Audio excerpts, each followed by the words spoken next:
आतमध्ये कोसळून दोर दिसेनासा झाला. रुद्रने दोर पकडला व तो त्या ज्वालामुखीसारख्या भासणाऱ्या भयानक धुराने व गळणाऱ्या रक्ताने भरलेल्या खड्ड्यात सावकाश उतरू लागला. देवा वाचव म्हणत वैभवनेही दोर पकडला व कसरत करत खाली उतरू लागला. भिंती रक्ताने माखलेल्या, ओलसर व घसरट होत्या, त्यामुळे रुद्रचे पाय वेळोवेळी घसरत होते. वरून वैभवही दोरीला हिसके देत हळूहळू उतरत होता. आत तर फक्त धुराडा व लालेलाल प्रकाश होता. नजरेसही काहीच पडत नव्हते. अचानक वैभवचा पाय घसरला व त्याचा तोल गेला. दोरीवरील घामाने माखलेले हातही निसटले आणि तो वेगात खाली सरकला व रुद्रवर आपटला. दोघांचाही तोल गेला आणि ते वेगात खाली आले व कशावर तरी जोरात आपटून पडले. रुद्रच्या काखेतील पिशवीही निसटून खाली घसरली, पण रुद्रने हात पुढे केला व पिशवी झेलली. पिशवी लोंबकळत होती व तेथूनच अगदी खोल जळजळीत गरम लावा धगधगत होता. वैभव जोरात तेथील खडकावर आपटला होता, त्यामुळे विवळत उठला. रुद्र वाचलो म्हणत तो 2 पावले पुढे सरकला. तोच त्याच्या छातीत धस झाले व लागलीच त्याने रुद्रला पकडले. खाली खोल दरी होती व गरम लावा उकळत होता. रुद्रने इकडे तिकडे नजर टाकली तर ते त्या कपारीवर उभे होते. ती हळूहळू गोल गोल फिरत खाली जात होती. रुद्रने पावले उचलली. काहीच वेळात त्याच्या नजरेसमोर दृश्य पालटून गेले. ते दोघेही रक्तविवराच्या तळाशी येऊन पोहोचले होते. आजूबाजूला रक्ताचे झरे पाण्यासारखे वाहत होते व तो विवर जणू काही जिवंत माणसासारखे उसासे टाकत होता. वरती काही जाड पाईपाच्या आकाराच्या नर रक्तनलिका जाळ्यांप्रमाणे जोडलेल्या होत्या व एका ठिकाणी गर्भाशयाप्रमाणे काही गोळे होते, ज्यात असंख्य लहान मुले निश्चित डोळे मिटून पडलेली होती. आजूबाजूला हाडे व मांसांचे गोळे, मेलेली जनावरे व काही मानवी मृतदेह पडलेले होते. पायाखाली रक्ताच्या तळ्यासारखी जमीन एकदम लाल भडक होती. भिंतीच्या कोपऱ्यांना अनेक रक्ताने भरून वाहणारे बोगदे होते.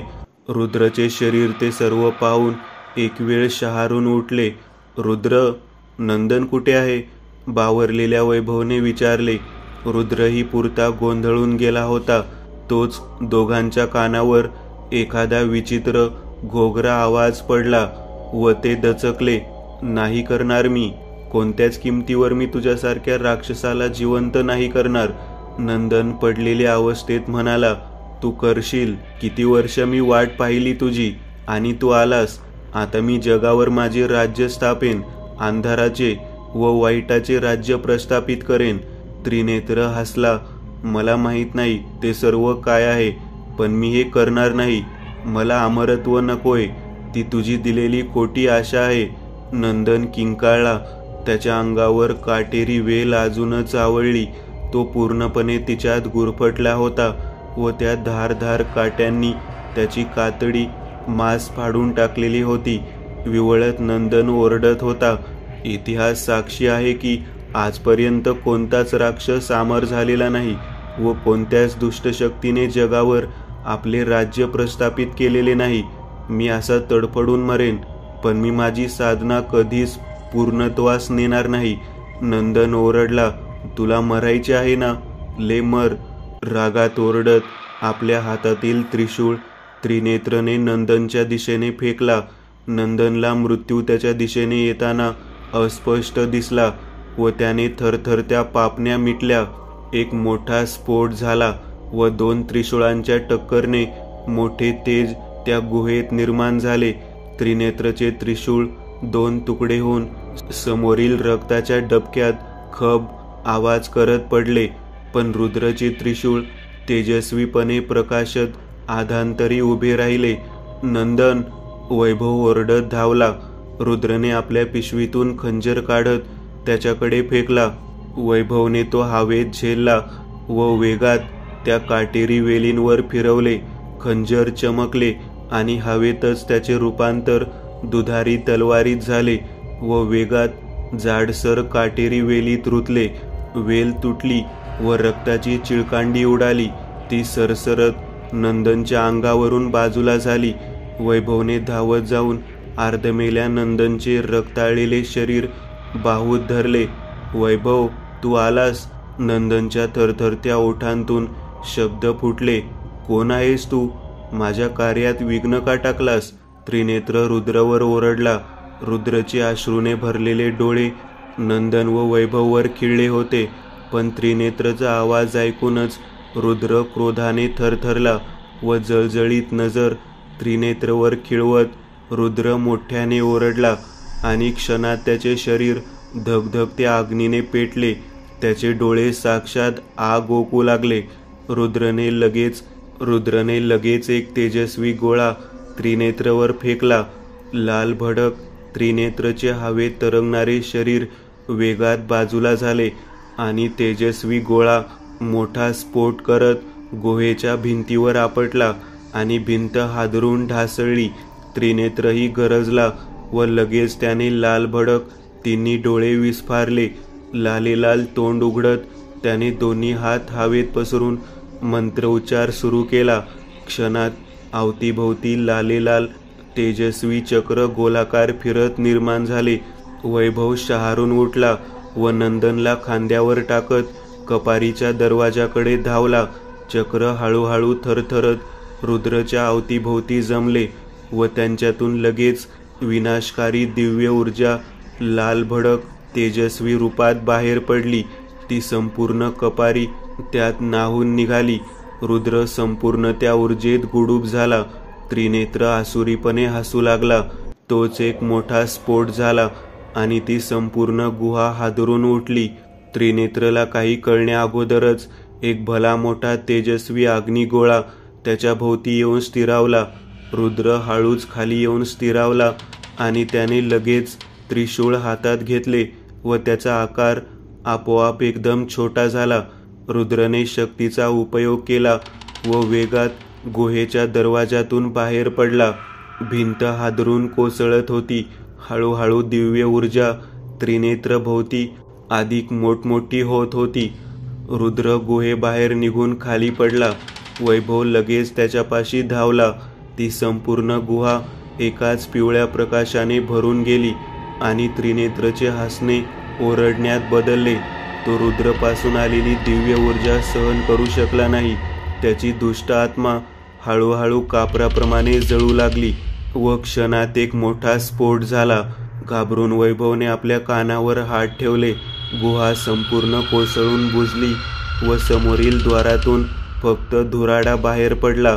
त्रिनेत्र नाश पावला तसे रक्तविवर हादरून उठला व बोगद्यातून रक्त अतिप्रमाणात निघून हळूहळू गोळा होऊ लागले. रक्तविवर एखाद्या जिवंत प्राण्यासारखा झटके देऊ लागला. रुद्र, वाचव! कोलांट्या खात वैभव ओरडला. रुद्र फक्त पापण्या हलवत निपचित त्या साठणाऱ्या रक्तात पडलेला होता. त्याची सर्व शक्ती क्षीण झालेली होती आणि बघता बघता रक्त हळूहळू मोठ्या प्रमाणात साठले. त्यात रुद्र, नंदन व वैभव बुडू लागले. तोच एक मोठा स्फोट झाला.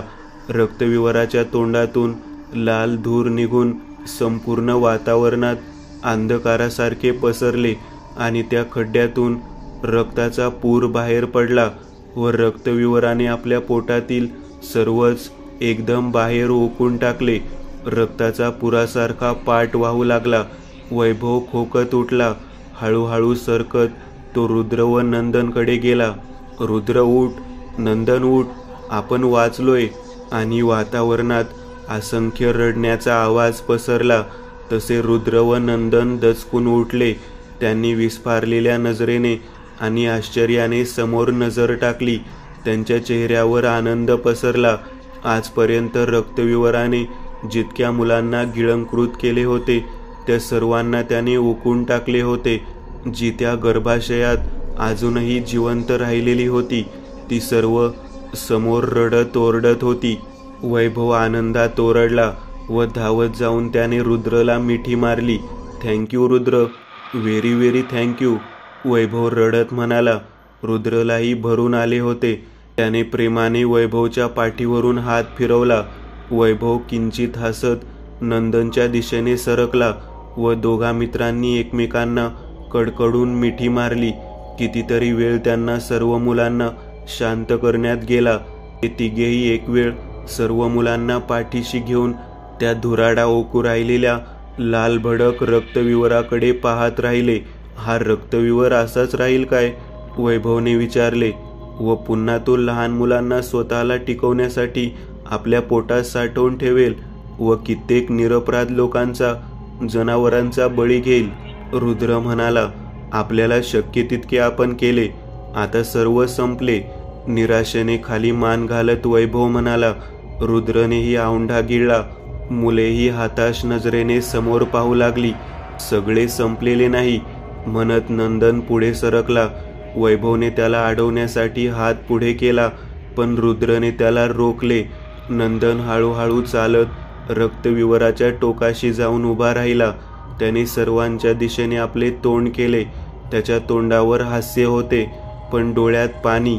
तो म्हणाला, जसे रक्ताने रक्तविवराला जिवंत केले, तसे रक्तानेच तो विझेल. ज्याच्याद्वारे त्याचे निर्माण केले गेले, तोच त्याचा नाश करू शकतो. मी 7वा बळी होतो, तोच मी आहे. आपले हात पसरत नंदनने डोळे मिटले. तूच त्या रक्तविवराला बंद करू शकतोस. शकुंतला आजीने कानात सांगितलेले शब्द नंदनच्या डोक्यात घुमू लागले. रुद्रने रडणाऱ्या वैभवच्या खांद्यावर हात ठेवला. तू मला सोडून जाणार नाहीस नंदन. वैभव कापऱ्या आवाजात मोठ्याने ओरडला. नंदन मोठ्याने ओरडून मंत्र जाप करू लागला. हवेत जोरदार वादळ उठले व नंदनने आपले डोळे उघडले. मला जावे लागेल माझ्या मित्रा. किंचित हसत वाहत्या डोळ्यांनी नंदनने स्वतःला रक्तविवरात झोकून दिले. नंदन, भरलेल्या आवाजात ओरडत वैभव रडत खाली पडला व जोरजोरात ओरडत रडत तो हात खाली आपटू लागला. रुद्रच्या डोळ्यातून पाणी वाहू लागले. सर्व मुले एकदम भावूक झाली. त्यांचेही डोळे पाणावले. गळा फाडत वैभव रडत पडला होता. तोच जमीन हादरली व एकदम सरकली. तसे सगळे तोल जाऊन कोसळले. रक्तविवरात गडगडाट माजली आणि अचानक मोठा आवाज करत हळूहळू सरकत रक्तविवराचे तोंड बंद झाले व एकदम सर्व काही शांत झाले. ए विजा, शकुंतला आजी ओरडत जागची धडपडत उठली. तू माझी आहे काय? त्या मुलाने अडखळत विचारले. होय रे माझ्या लेका, मीच तुझी आहे म्हणत रडत तिने मुलाला पोटाशी धरले. त्यानेही मोठ्याने रडत आपल्या आईला घट्ट मिठी मारली. त्या दिवशी संपूर्ण गावात व आसपासच्या सर्व गावात आनंदाने रडणे ओरडणे चालले होते. कित्येक वर्षांपासून ज्या मुलांना त्यांनी मरून गेले म्हणून समजले होते, ती अशी अचानक परतलेली होती. रुद्र, आजच जातोस काय? वैभवने विचारले. होय, आलो होतो तेव्हा गावकऱ्यांनी मला डोक्यावर घेतले होते. आता तर काय करतील ह्याचा भरोसा नाही. रुद्र ओठांवर हलकेसे हसू आणत म्हणाला. वैभवही हसला व त्याने ओठांची हालचाल केली व आपला हात गळणाऱ्या डोळ्यांवर घेतला. आता काय करशील? रुद्रने वैभवला विचारले. माझ्या मित्रासाठी, नंदनसाठी आता या मुलांचा, ज्यांचे आईबाप उरलेले नाहीत व ज्यांना आपले घरचे कोण कुठले ते ठाऊक नाही, यांचा मी सांभाळ करीन. समोरील मुलांच्या डोक्यावरून प्रेमाने हात फिरवत वैभव म्हणाला. रुद्र हसला व हळूहळू वाटेवर आपली बॅग सांभाळत चालू लागला. वैभव भरलेल्या डोळ्यांनी रुद्रच्या पाठमोऱ्या आकृतीकडे पाहतच राहिला.